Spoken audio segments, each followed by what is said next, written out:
Story time audio ബുക്സിലേക്ക് എല്ലാവർക്കും സ്വാഗതം. അനുരാധയുടെ സ്വയം, അദ്ധ്യായം 21. രാവിലെ മുതൽ അടുക്കളയിൽ ഓരോരോ ജോലികളിൽ ഏർപ്പെട്ടിരിക്കുകയായിരുന്നു ഉമ. യാത്ര കഴിഞ്ഞ് മടങ്ങിയെത്തിയിട്ട് 10-12 ദിവസങ്ങളായി. വിശ്വം പിറ്റേന്ന് മുതൽ ജോലിക്ക് പോകാൻ തുടങ്ങി. ഇന്ന് ഓഫീസുള്ള ദിവസമാണ്. പ്രാതൽ കഴിഞ്ഞാണ് വിശ്വം ഓഫീസിലേക്ക് പോവുക. ഊണ് ഓഫീസിലെ ക്യാൻറ്റീനിൽ നിന്ന് കഴിക്കും. അതാണ് പതിവ്. രാവിലെ കൃത്യം 7:30 മണിക്ക് വിശ്വം ഓഫീസിലേക്ക് പോകാൻ ഒരുങ്ങി ബ്രേക്ക്ഫാസ്റ്റിനായി ഊണുമുറിയിലെത്തിക്കഴിയും. ധൃതിയിൽ ഭക്ഷണം കഴിച്ച് സ്റ്റോപ്പിലേക്കൊരു പാച്ചിലാണ്. ഉമ്മ വിരുന്നുമുറിയിലെ ക്ലോക്കിൽ സമയം നോക്കി. 7:30 ആവാൻ 10 മിനിറ്റേയുള്ളൂ. പ്രാതലിന് ഇഡ്ഡലിയും ചട്നിയും തയ്യാറായി കഴിഞ്ഞു. അവ രണ്ടും പാത്രങ്ങളിലേക്ക് പകർന്ന് ടേബിളിൽ കൊണ്ടുപോയി വെച്ചു. കുടിക്കാൻ ഒരു കപ്പ് ചായയും തയ്യാറാക്കി. വീണ്ടും ഒരു തവണ കൂടി ഇഡ്ഡലി തട്ടിൽ മാവൊഴിച്ച് അടുപ്പിൽ വേവാൻ വെച്ചു. കമലിടത്തെയും വാസന്തിയിടത്തെയും കുട്ടികളുമൊക്കെ സ്ഥലത്തുണ്ട്. കല്യാണത്തിന് വന്നിട്ട് അവരാരും ഇതുവരെ മടങ്ങിപ്പോയിട്ടില്ല. സമ്മർ വെക്കേഷൻ ആയതുകൊണ്ട് കുട്ടികൾക്ക് സ്കൂളുമില്ല.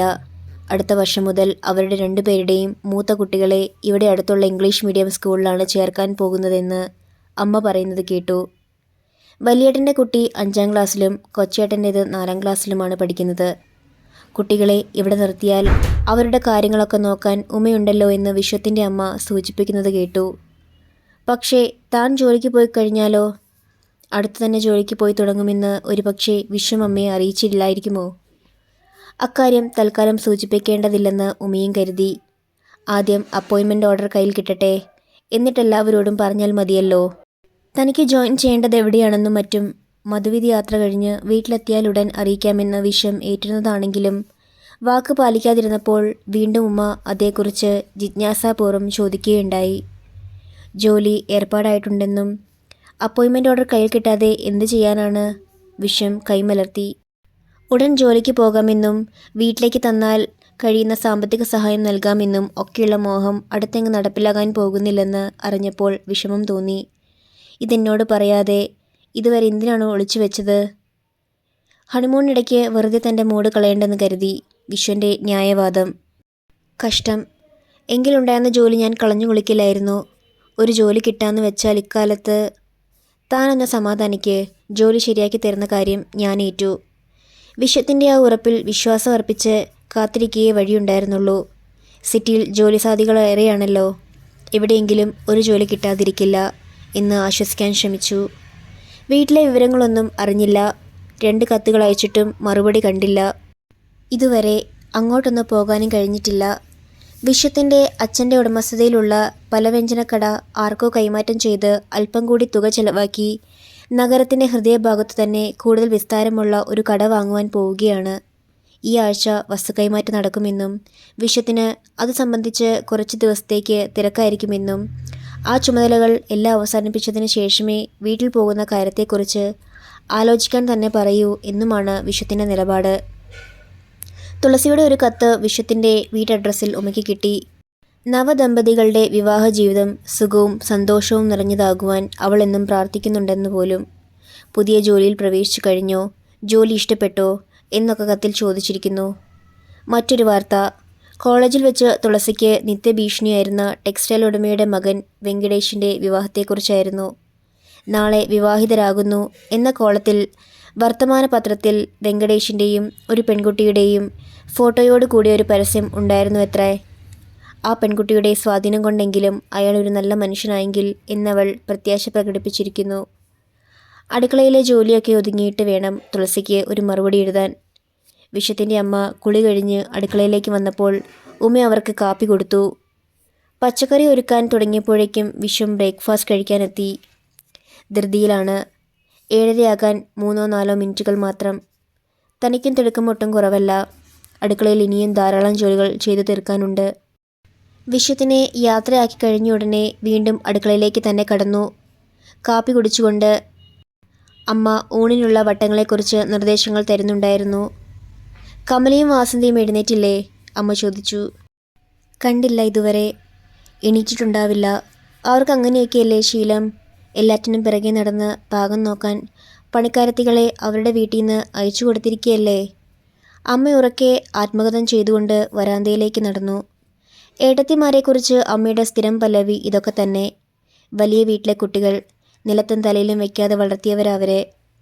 ഒരു ജോലിയും ആ പാവങ്ങൾക്ക് വശമില്ല. നമുക്കതിലൊരു പരാതിയുമില്ല കേട്ടോ. അവരുടെ വീട്ടിൽ നിന്ന് ഇപ്പോഴും എന്തൊക്കെ സഹായങ്ങളാണെന്നറിയുമോ? ഏട്ടത്തിമാർ അടുക്കള വശത്തേക്ക് വരുന്നത് തന്നെ അപൂർവമാണെന്ന് താനും ശ്രദ്ധിക്കുകയില്ല. ഇവിടെ സഹായത്തിന് ഒരു വേലക്കാരിയെ നിർത്തിയിട്ടുണ്ടെങ്കിലും അവരെത്തുമ്പോൾ 10 മണിയാകും.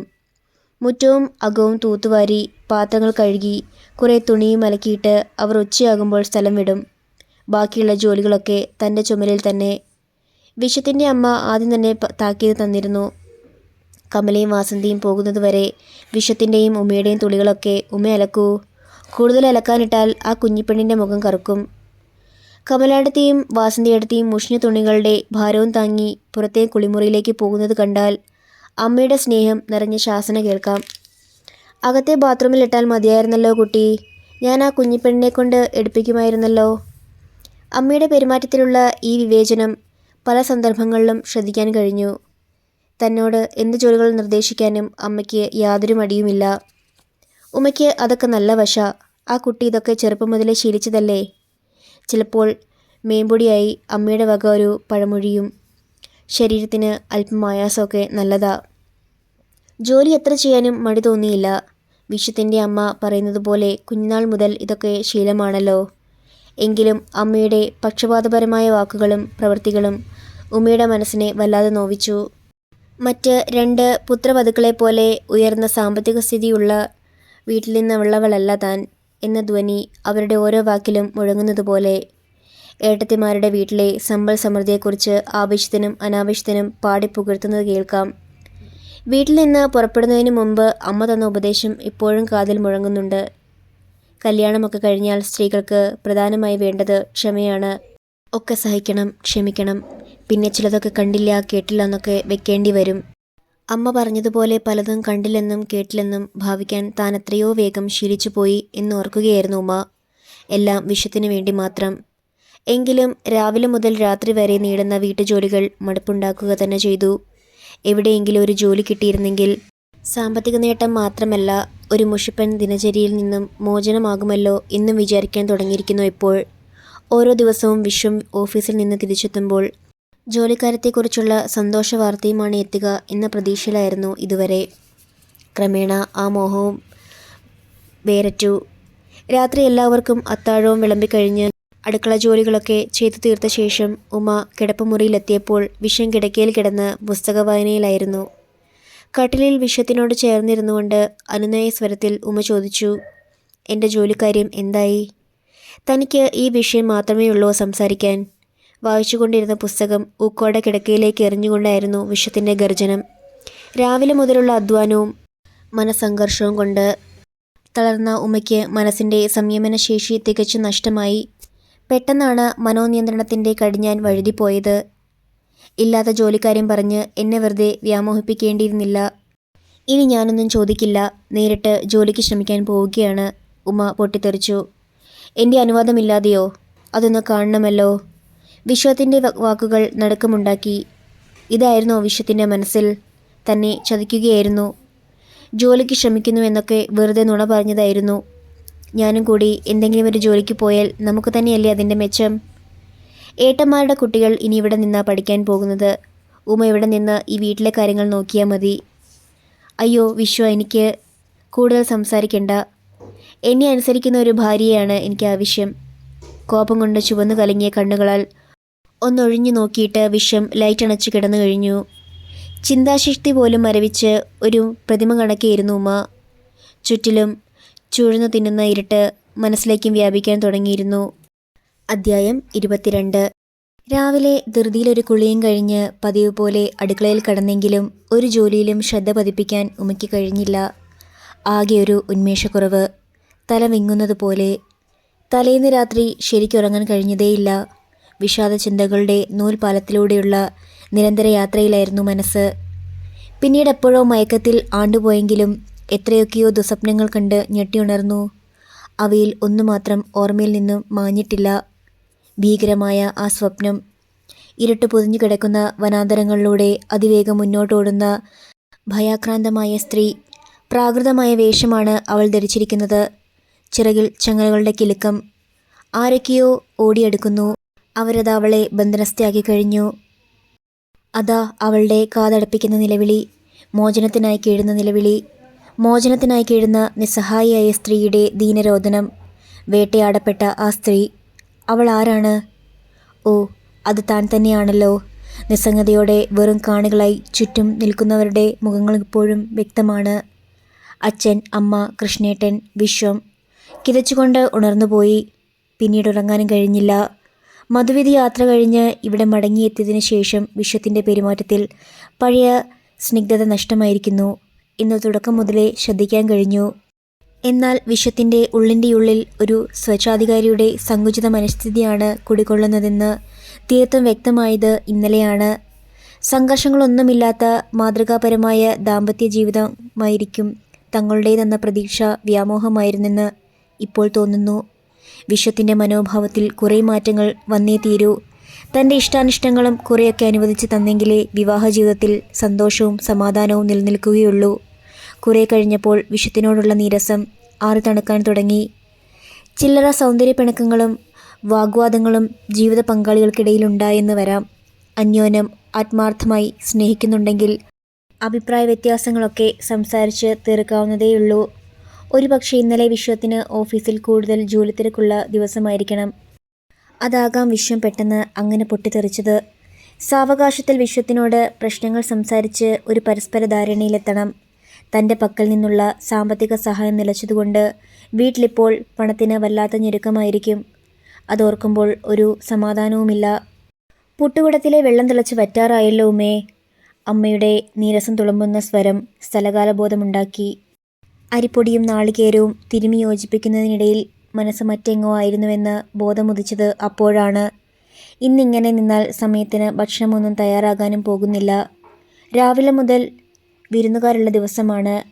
മാർക്കറ്റ് പരിസരത്തിൽ തന്നെ വിശ്വത്തിൻ്റെ അച്ഛൻ വാങ്ങാൻ പോകുന്ന കടയുടെ കൈമാറ്റ കച്ചവടവും രജിസ്ട്രേഷനും മറ്റും ഇന്നാണ്. കടയുടമയും അയാളുടെ മകനും ബ്രോക്കറും ഒക്കെ ബ്രേക്ക്ഫാസ്റ്റിന് കാണുമെന്ന് ഇന്നലെ തന്നെ വിശ്വത്തിൻ്റെ അമ്മ പറഞ്ഞിരുന്നു. ഉമ്മ കുടത്തിലേക്ക് കുറേ വെള്ളവും കൂടി പകർന്ന് പുട്ട് വേഗം വെച്ചു. അപ്പോഴേക്കും വിശ്വത്തിൻ്റെ അമ്മ കുറേ നേന്ത്രപ്പഴം സ്റ്റോർ റൂമിൽ നിന്ന് കൊണ്ടുവന്നു. ഇതും കൂടി പുഴുങ്ങിക്കോളൂ, പിന്നെ കുറച്ച് ഉപ്പുമാവും കൂടി കരുതണം. വിളമ്പുമ്പോൾ തികയാതെ വരണ്ട. സമയം പാഴാക്കാതെ ജോലികൾ ഓരോന്നായി തീർത്തു. പുട്ടും കടലക്കറിയും പഴം നുറുക്കുമൊക്കെ പാത്രങ്ങളിലാക്കി മേശപ്പുറത്ത് വെച്ചു.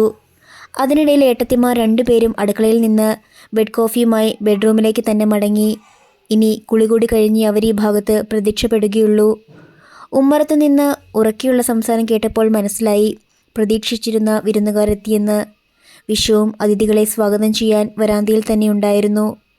കുറച്ചു കഴിഞ്ഞപ്പോൾ അവരെല്ലാവരും കൂടി തളത്തിലേക്ക് വന്നു. ബ്രേക്ക്ഫാസ്റ്റ് കഴിഞ്ഞ് ഉമ്മറത്തേക്ക് തന്നെ മടങ്ങി. അതിഥികളിൽ ആരോ പാചകത്തെക്കുറിച്ച് പ്രശംസിക്കുന്നതും കേട്ടു. ഉച്ചയൂണിനുള്ള പാചക ജോലികൾ കൂടി ബാക്കി കിടക്കുകയായിരുന്നതുകൊണ്ട് ഉമ്മ വീണ്ടും അടുക്കളയിലേക്ക് കടന്നു. വിസ്തരിച്ചുള്ള തേച്ചുകുളിയും മറ്റും കഴിഞ്ഞ് ഏട്ടത്തിമാർ രണ്ടുപേരും കൂടി ബ്രേക്ക്ഫാസ്റ്റിനിരിക്കുന്നതേയുള്ളൂ. കുട്ടികൾ നേരത്തെ വന്ന് കഴിച്ചിട്ട് പോയിരുന്നു. വസ്തുവാങ്ങലിന് ഇടപാടുകളും കട ഉദ്ഘാടനവും മറ്റും കഴിഞ്ഞ് അവർ ഭർത്താക്കന്മാരുടെ ജോലിസ്ഥലങ്ങളിലേക്ക് മടങ്ങുന്നുള്ളൂ അത്രേ. ജ്യേഷ്ഠന്മാർക്ക് ലീവില്ല. അതുകൊണ്ട് അവർ നേരത്തെ മടങ്ങി. ഗ്രഹനായികമാരായ തങ്ങളുടെ മേൽനോട്ടമില്ലാതായാൽ സ്വന്തം വീടുകളിൽ സംഭവിക്കാവുന്ന കുഴപ്പങ്ങളെക്കുറിച്ച് രണ്ടുപേരും വാചാലനാകുന്നത് ജോലിക്കിടയിൽ ശ്രദ്ധിച്ചു. എല്ലാ ജോലിയും ചെയ്തു തീർത്ത് ഉമ്മറത്തേക്ക് ചെല്ലുമ്പോഴും വിരുന്നുകാർ മടങ്ങിയിട്ടില്ല. ആരെയോ പ്രതീക്ഷിച്ചെന്ന പോലെ അക്ഷമരായി കാത്തിരിക്കുകയാണ് എല്ലാവരും. കൃഷ്ണൻകുട്ടി 11 മുൻപ് എത്താന്നാണല്ലോ പറഞ്ഞിരുന്നത്. എന്താ ഇനി ആളെ കാണാത്തതാവോ? വിശ്വത്തിൻ്റെ അച്ഛൻ പറയുന്നത് കേട്ടു. രജിസ്റ്റർ ഓഫീസിൽ ബന്ധപ്പെട്ട ആളുകളെയൊക്കെ കണ്ട് സമയവും കൂടി പറഞ്ഞുറപ്പിച്ചിട്ടാ ഞാൻ വന്നിരിക്കുന്നത്. പറഞ്ഞ സമയത്തങ്ങ് എത്താൻ പറ്റിയിട്ടില്ലെങ്കിൽ ആ പരാതി ബ്രോക്കറുടേതാകണം. രാഹുകാലം തുടങ്ങുന്നതിന് മുൻപേ ഒന്നും നടക്കുമെന്ന് തോന്നണില്ല. അകത്തിരുന്നത് കൊണ്ട് അമ്മ പിറുപിറുക്കുന്നു. ആരെയാണ് അവർ പ്രതീക്ഷിക്കുന്നതെന്ന് മാത്രം ഉമ്മയ്ക്ക് മനസ്സിലായില്ല. ആദ്യം പറയണ വാക്കിന് വ്യവസ്ഥ വേണം, അല്ലാന്ന് വെച്ചാൽ ബുദ്ധിമുട്ട് തന്നെയാണേ. വിശ്വത്തിൻ്റെ അച്ഛൻ്റെ സ്വരത്തിൽ അക്ഷമയും നിരാശയും. ഇനിയിപ്പോൾ ഞങ്ങൾ എന്താ വേണ്ടേ? പണം മുഴുവൻ തന്നു തീർക്കാതെ രജിസ്ട്രേഷൻ നടത്താൻ ബുദ്ധിമുട്ടുണ്ട്. വാങ്ങാൻ ഉദ്ദേശിക്കുന്ന കടമയുടെ ഇപ്പോഴത്തെ ഉടമസ്ഥൻ്റെ സ്വരത്തിൽ പഴയ മാർദ്ദവും നഷ്ടമായിരിക്കുന്നു. ഞങ്ങൾ എന്താ ചെയ്യുക? അയാൾ ഇങ്ങനെ ചതിക്കുന്ന വിചാരിച്ചില്ലല്ലോ. കൃഷ്ണേട്ടൻ ഇനി പണം കിട്ടിയിട്ടുണ്ടാവില്ലായിരിക്കുമോ? വിശ്വത്തിൻ്റേതായിരുന്നു ആ സ്വരം. ഉമിയുടെ കരളൊന്നാന്തി. കൃഷ്ണേട്ടനോ? ഏത് കൃഷ്ണേട്ടൻ? പണവും കൊണ്ടുവരാമെന്നേറ്റിരിക്കുന്നത് ഏത് കൃഷ്ണേട്ടനാണ്? അടുത്ത നിമിഷം സ്വയം സമാധാനിച്ചു. തൻ്റെ വിവാഹം സംബന്ധിച്ച് പണസംബന്ധമായ കരാറൊന്നുമില്ലാത്ത സ്ഥിതിക്ക് അവർ പ്രതീക്ഷിക്കുന്നത് തൻ്റെ സഹോദരൻ കൃഷ്ണേട്ടനെയാകാൻ വഴിയില്ല. എങ്കിലും വിശ്വത്തിനോട് നേരിട്ട് ചോദിച്ചറിയാൻ ധൃതിയായി. വരാന്തയിൽ വിരുന്നുകാരോടൊപ്പം ഇരിക്കുകയാണ് വിശ്വം. അവരുടെ നടുവിലേക്ക് കടന്നു ചെന്ന് വിശ്വത്തിനോട് ചോദിക്കാനും വിഷമം. കുറേ കഴിഞ്ഞപ്പോൾ വിരുന്നുകാർ മടങ്ങിപ്പോയി. വൈകുന്നേരം ഒന്നുകൂടി വന്ന് നോക്കാം. പണം കിട്ടിയെങ്കിൽ ഈ രജിസ്ട്രേഷൻ നാളെ തന്നെ നടത്തിക്കളയാം. ഇറങ്ങും മുൻപ് അവരിലാരോ പറയുന്നത് കേട്ടു. അവർ പോയതിനു ശേഷവും വിശ്വവും അച്ഛനും തമ്മിൽ എന്തൊക്കെയോ ചർച്ച നടന്നു. കൃഷ്ണൻകുട്ടി എന്ന പേര് പലതവണ ആവർത്തിക്കപ്പെടുന്നു. വിശ്വത്തിനും അച്ഛനും അമ്മയ്ക്കും കുട്ടികൾക്കും ഊണ് വിളമ്പിക്കൊണ്ടിരിക്കുമ്പോഴാണ് കോളിംഗ് ബെൽ മുഴങ്ങിയത്. ഉമ്മറവാതിൽ തുറന്നപ്പോൾ ഉമ്മ അത്ഭുതം കൊണ്ട് നിർനിമിഷേയമായി നിന്നുപോയി. മുന്നിൽ കൃഷ്ണേട്ടൻ. വെയിൽ കൊണ്ട് കരിവാളിച്ച മുഖത്തെ വിയർപ്പ് തുടച്ചുകൊണ്ട് ഒരു വരണ്ട ചിരിയോടെ കൃഷ്ണേട്ടൻ പറഞ്ഞു, ഞാൻ കുറച്ച് വൈകി. വിശ്വവും വിശ്വത്തിൻ്റെ അച്ഛനുമൊക്കെ എവിടെ? അകത്തുണ്ട്, ഊണ് കഴിക്കുന്നു, ഉമ്മ പറഞ്ഞു. ഉമ്മറത്ത് ആരാണ് വന്നിരിക്കുന്നതെന്നറിയാൻ വിശ്വത്തിൻ്റെ അമ്മ വന്നെത്തി നോക്കി. കൃഷ്ണൻകുട്ടിയോ? എന്താ താമസിച്ചത്? പണം കിട്ടാൻ വൈകി. ക്ഷമാപണ സ്വരത്തിലായിരുന്നു കൃഷ്ണേട്ടൻ്റെ മറുപടി. അപ്പോൾ ഇവരൊക്കെ ഇത്രയും നേരം വരുമെന്ന് പ്രതീക്ഷിച്ചിരുന്നത് ഈ കൃഷ്ണൻകുട്ടിയായിരുന്നോ? എന്നിട്ടെന്താണ് കൃഷ്ണേട്ടൻ വരുന്ന കാര്യം തന്നെ ഇതുവരെ അറിയിക്കാതിരുന്നത്? ഞങ്ങൾ ഊണ് കഴിക്കുക, ദേ ഇപ്പോൾ വരാം. കൃഷ്ണേട്ടൻ്റെ കയ്യിലെ ബ്രീഫ് കേസിലേക്ക് നോട്ടം മൂന്നിക്കൊണ്ട് അമ്മ പറഞ്ഞു. എന്നിട്ടവർ തളത്തിലേക്ക് തന്നെ മടങ്ങി. വീണ്ടും തനിച്ചായപ്പോൾ ഉമ്മ ചോദിച്ചു, ഏതു പടത്തിൻ്റെ കാര്യമാണ് കൃഷ്ണേട്ടാ? അതൊക്കെയുണ്ട്, നീ കിടന്ന് ബഹളം വയ്ക്കുകയൊന്നും വേണ്ട. എപ്പോഴായാലും നീ അറിയേണ്ടതുമാണല്ലോ. ഒരു നിമിഷം കൃഷ്ണേട്ടൻ്റെ മുഖത്തേക്ക് നോട്ടം മൂന്നിക്കൊണ്ട് ഒരു പ്രതിമ കണക്കെ നിന്നുപോയി. കൃഷ്ണേട്ടൻ്റെ തളർന്ന ഭാവം, മനോഘോഷം, വിളിച്ചോദിക്കുന്നത് പോലെ നെറ്റിത്തടത്തിൽ നെടുകെ തെളിയുന്ന വരകൾ, അല്പം വിറകൊള്ളുന്ന ചുണ്ടുകൾ. കൃഷ്ണേട്ടൻ എന്താണെന്നൊന്നും പറയാത്തത്? പറയൂ കൃഷ്ണേട്ടാ. ഉമ്മയുടെ സ്വരം ഉദ്യോഗത്താൽ വിറകൊണ്ടു. അമ്മ പ്രത്യേകം പറഞ്ഞിട്ടുണ്ട് ഒക്കെ നിന്റെ വിധിയാണെന്ന് കരുതി സമാധാനിക്കാൻ. ഞാൻ ഈ പറയുന്നത് മുഴുവൻ കേട്ട് കഴിയുമ്പോൾ നിനക്ക് തന്നെ എല്ലാം ബോധ്യമാവും. ആവണം, അല്ലെങ്കിൽ നിനക്ക് തന്നെയാണ് അതിൻ്റെ കേട്. കൃഷ്ണേട്ടൻ കാര്യം എന്താണെന്ന് പറയൂ. അക്ഷമയായുള്ള വീർപ്പുമുട്ടലോടെ ഉമ്മ തിടുക്കം കൂട്ടി. ബ്രീഫ് കേസിലേക്ക് ചൂണ്ടിക്കൊണ്ട് കൃഷ്ണേട്ടൻ പറഞ്ഞു, ഇതിൽ പണമാണ്, നിന്റെ സ്ത്രീധനത്തിൻ്റെ ബാക്കി. കാൽക്കീഴിൽ നിന്ന് ഭൂമി തെന്നി നീങ്ങുന്നത് പോലെ തോന്നി ഉമ്മയ്ക്ക്. തലയ്ക്കുള്ളിലൂടെ ഒരു ഇടിവാൾ കടന്നു പോവുകയാണോ? ഒരു താങ്ങിന് വേണ്ടി വാതിൽപ്പാളിയിൽ ചാരി നിന്ന് കുറേ നേരം. സമനില വീണ്ടെടുക്കാൻ കഴിഞ്ഞപ്പോൾ ചോദിച്ചു, സ്ത്രീധനം വാങ്ങാതെയല്ലേ വിശ്വ എന്നെ കല്യാണം കഴിച്ചത്? പിന്നെ എന്തിനാ ഇപ്പോൾ? വാസ്തവം അതല്ല. സ്ത്രീധനത്തിൻ്റെ കാര്യം നീ അറിഞ്ഞില്ല, അത്രമാത്രം. ഞങ്ങളാരും നിന്നെ അറിയിച്ചില്ല എന്ന് പറയുന്നതാവും ശരി. എന്തിനാ കൃഷ്ണേട്ട എന്നിൽ നിന്ന് ഈ കാര്യം ഒളിച്ചു വെച്ചത്? അറിഞ്ഞിരുന്നെങ്കിൽ ഞാൻ ഒരിക്കലും ഈ കല്യാണത്തിന് സമ്മതിക്കില്ലായിരുന്നുവെന്ന് അല്ലേ? അതുകൊണ്ട് തന്നെയാണ് ഞങ്ങൾ നിന്നെ അറിയിക്കാതെ എല്ലാം രഹസ്യമാക്കി വെച്ചത്. വിശ്വമാണ് ഇങ്ങനെയൊരു പ്ലാൻ പറഞ്ഞു തന്നത്. വിശ്വമോ? വിശ്വവും ഈ ചതിക്ക് കൂട്ടുനിന്നുവോ? ഇക്കാലത്ത് ആരാ വെറും കൈയുമായി ഒരു പെണ്ണിനെ സ്വീകരിക്കുക? നിനക്ക് നല്ലൊരാലോചന വന്നപ്പോൾ അത് നടത്താൻ തന്നെ ഞങ്ങളും തീർച്ചയാക്കി. മനക്ഷോഭം അടക്കിക്കൊണ്ട് ഉമ്മ ചോദിച്ചു, പണം എവിടെ നിന്ന് കിട്ടി? വീട് വിറ്റിട്ടാവും അല്ലേ? നമ്മുടെ ദാമോദരൻ നമ്പൂതിരി വാങ്ങി 4 ലക്ഷത്തിന്. അയാൾക്ക് കാറ് കയറാൻ സൗകര്യമുള്ള സ്ഥലം വേണമായിരുന്നു. ഗൾഫിലുള്ള മകന് കാർ വാങ്ങിയിട്ടുണ്ട്. നിങ്ങളൊക്കെ ഇനി എങ്ങോട്ട് പോകും? ചാക്കോ സാറിൻ്റെ കണ്ടത്തിനടുത്തുള്ള ചെറിയ പുരയിടം വാങ്ങാൻ ആലോചിക്കുന്നുണ്ട്. അത് വെള്ളക്കെട്ടുള്ള സ്ഥലമല്ലേ? അത് വാങ്ങാനുള്ള പണം തന്നെ കഷ്ടിയായിരുന്നു. ഇനി അതിലൊരു കൊച്ചു പുര വെക്കണം. അത് ശരിയാക്കുന്നത് വരെ വീട്ടിൽ തന്നെ താമസിച്ചോളാൻ അനുവാദം തന്നിട്ടുണ്ട് തിരുമേനി. വിഷണ്ണതയോടെ ഉമ്മ ചോദിച്ചു, ഈ പെട്ടിയിൽ എത്രയുണ്ട്? 2 ലക്ഷം. 75,000 നേരത്തെ തന്നെ ഇവിടെ ഏൽപ്പിച്ചിരുന്നു. ഉമ്മയുടെ മുഖത്തെ വിഷാദം ശ്രദ്ധിച്ചുകൊണ്ട് കൃഷ്ണേട്ടൻ സമാധാനിപ്പിച്ചു. സാരമില്ല, എല്ലാം നല്ലതിനാണെന്ന് കരുതി സമാധാനിക്കൂ കുട്ടി. ചുണ്ടമർത്തി കടിച്ചുകൊണ്ട് ക്ഷോഭം അടക്കാൻ ശ്രമിക്കപ്പെടുകയായിരുന്നു ഉമ്മ. അതൊരു പാഴ്വേലയായെന്ന് മാത്രം. ഓർക്കും തോറും മനസ്സിലെ നെരിപ്പോടുകൾ പുകഞ്ഞു കത്തുകയാണ്. എന്തൊരു കൊടും ചതി! അതിവിദഗ്ധമായി താൻ കബളിക്കപ്പെടുകയായിരുന്നു. വിശ്വമാണ് എല്ലാറ്റിനും മുൻകൈ എടുത്തതെന്ന് ഓർക്കുമ്പോൾ മനസ്സിൻ്റെ വിങ്ങൽ ദുസ്സഹമാകുന്നു. വിവാഹത്തിന് മുൻപേ ഈ വഞ്ചനയെക്കുറിച്ച് ഒരു ചെറിയ സൂചനയെങ്കിലും കിട്ടിയിരുന്നെങ്കിൽ ഈ താലി തൻ്റെ കഴുത്തിൽ വീഴുകയില്ലായിരുന്നു. വൃദ്ധരായ അച്ഛനമ്മമാർക്ക് കിടപ്പാടം പോലും നഷ്ടമാക്കിയത് താനാണെന്ന കുറ്റബോധം എക്കാലവും തന്നെ വേട്ടയാടുകയില്ലേ? ആ പാപത്തിൽ നിന്ന് എന്തെങ്കിലും തനിക്ക് മോചനം നേടാനാവുമോ? ആലോചിച്ചപ്പോൾ അതിനുള്ള ഏക മാർഗം ഈ തുക കൃഷ്ണേട്ടൻ തിരിച്ചു കൊടുക്കുവാൻ വിശ്വത്തിനെ നിർബന്ധിക്കുക മാത്രമാണെന്ന് തോന്നി. വിവാഹത്തിന് മുൻപ് വിശ്വത്തിൻ്റെ വീട്ടുകാർ തനിക്ക് സമ്മാനിച്ച ആഭരണങ്ങളും സ്ത്രീധനത്തിൻ്റെ തുക കൊണ്ട് തന്നെ വാങ്ങിയതാവണം. എങ്കിൽ അതും തനിക്കിനി ആവശ്യമില്ല. തിരുമേനിയിൽ നിന്ന് വാങ്ങിയ പണം തിരികെ ഏൽപ്പിച്ച് വീട് വിൽക്കുന്നില്ലെന്ന് തിരുമേനിയെ അറിയിക്കാൻ പറയണം. എവിടെ കൃഷ്ണേട്ടൻ? എപ്പോഴാണ് കൃഷ്ണേട്ടൻ യാത്ര പറഞ്ഞിറങ്ങിയത്? ആ ബ്രീഫ് കേസും കാണാനില്ലല്ലോ. തീ തിരുമുന്നത് പോലെ നീറുന്ന കണ്ണുകൾ ഇറുക്കി അടച്ചുകൊണ്ട് എത്ര നേരമായി ഇരിപ്പിടത്തിൽ വേരോടിയ പോലെ താനിങ്ങനെ ഇരിക്കാൻ തുടങ്ങിയിട്ട്? ഉമ്മറത്ത് നിന്ന് വിശ്വത്തിൻ്റെ അച്ഛൻ്റെ ഗൗരവം കലർന്ന സ്വരം. ശരിക്കെണ്ണി നോക്കിയോ വിശ്വം? 2 തികച്ചുമുണ്ടല്ലോ ഇല്ലേ? ഉവച്ച. അകത്തെ മുറിയിൽ നിന്നും വിശ്വത്തിൻ്റെ വിനയം തുളുമ്പുന്ന മറുപടി. അലമാര തുറക്കുന്നതിൻ്റെ സ്വരം. ആരോ ഗേറ്റ് കടന്ന് അകത്തേക്ക് വരുന്നു. രാവിലെ വന്നിരുന്നവരിൽ ഒരാൾ. വിശ്വത്തിനെ തടയണം.